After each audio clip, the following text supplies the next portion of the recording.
hear from the audience someone who supports that, because that was a massive cheer there. Yeah, you stuck your hand up so quickly, yeah. Yeah, well, I think it's quite obvious that the European Union are playing a really good game of poker here. We've played our hand out in public. They've done all their negotiations behind closed doors. They've been shoulder to shoulder, and we haven't. I think if we're prepared to walk away now, Angela Merkel needs to sell 850,000 cars to this country, and she's got 2 million jobs at stake. That phone will be ringing pretty quickly if we walk away.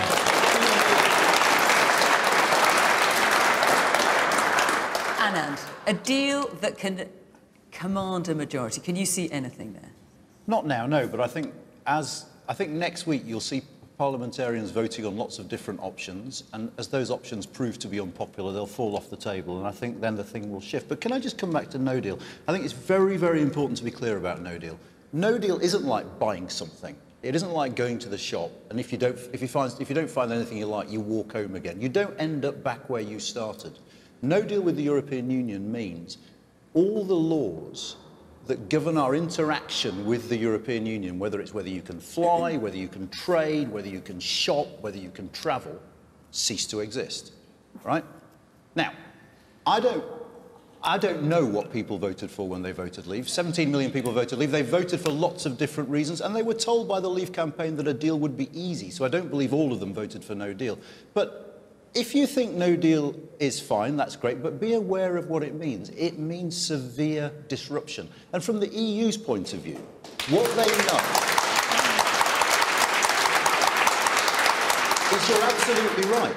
No Deal will hurt the Europeans. It will hurt Calais. It will hurt people in Belgium, in Amsterdam. It won't hurt all member states, and one of the reasons the EU has remained united is some member states don't really trade with us, so actually they've got better things to worry about than us, so they haven't really taken part in this. But No Deal will hit us far worse than it will hit them. Look at this city, okay, where you have companies like Rolls-Royce, where you have companies like Toyota. The managing director of Toyota in Derby has said, in the event of No Deal, I can see us closing down, at least temporarily, because of the trouble we're going to have getting bits in. They export 90% of the Toyotas they make to continental Europe. It will be more difficult. So, in terms of keeping things going when it comes to trade, when it comes to travel, bear in mind travel will be affected too.